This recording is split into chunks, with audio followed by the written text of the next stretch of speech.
In a quiet town lived a man named Zion.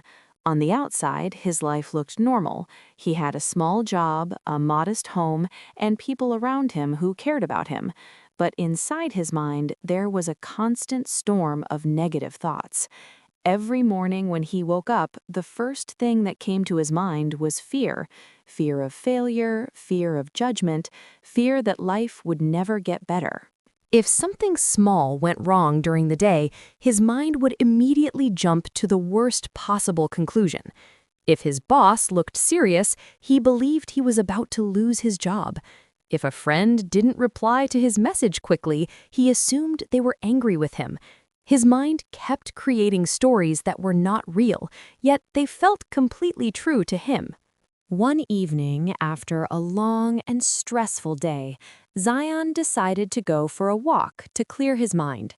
As he walked through the quiet streets, he noticed an old man sitting peacefully on a wooden bench under a streetlight. The old man looked calm, almost as if nothing in the world could disturb him. Zion sat down beside him and after a few moments said, "I don't understand why my mind never rests. I keep thinking about everything that could go wrong in life." The old man smiled gently and asked him a simple question. "Tell me, how many of the things you feared last year actually happened?" Zion paused.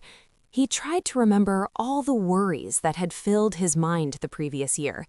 The job he thought he would lose, the problems he imagined would destroy his future, the conflicts he thought would ruin his relationships. Very few of those fears had actually happened. The old man nodded as if he already knew the answer. "You see," he said softly, "fear often lives only in our imagination. Our mind creates problems long before they ever exist." Zane listened carefully. The old man continued, "But fear is not the only enemy. There is another one that quietly controls people's lives." "What is it?" Zane asked. "Ego," the old man replied. "Ego whispers to you that everything is about you. It tells you people are judging you, ignoring you, disrespecting you. And when you believe that voice, your mind fills with negativity." Zane realized how often this happened to him. Whenever something small happened, his mind turned it into a personal attack. The old man then pointed to a small tree growing near the bench. "Look at that tree," he said. "It grows quietly. It doesn't complain about the weather. It doesn't compare itself to other trees. It simply grows with gratitude for the sunlight, the rain, and the soil it has." Zion looked at the tree for a long moment. It was simple, yet strong. "Most people spend their lives focusing on what they don't have," the old man continued. "But peace comes when you start noticing what you already have."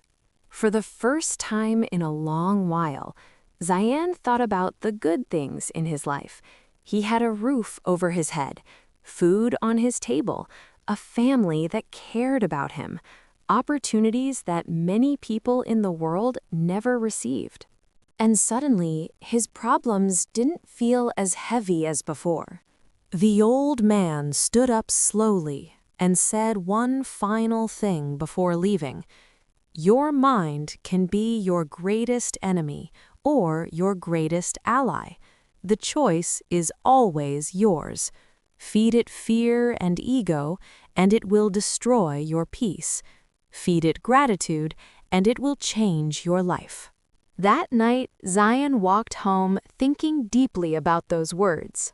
The next morning, when a negative thought appeared in his mind, he did something different. Instead of believing it immediately, he questioned it.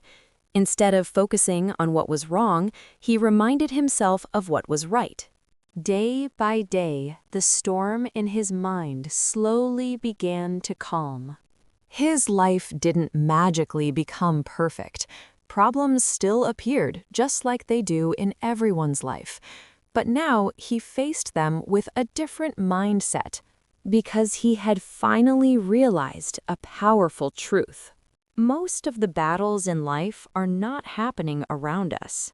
They are happening inside our own minds.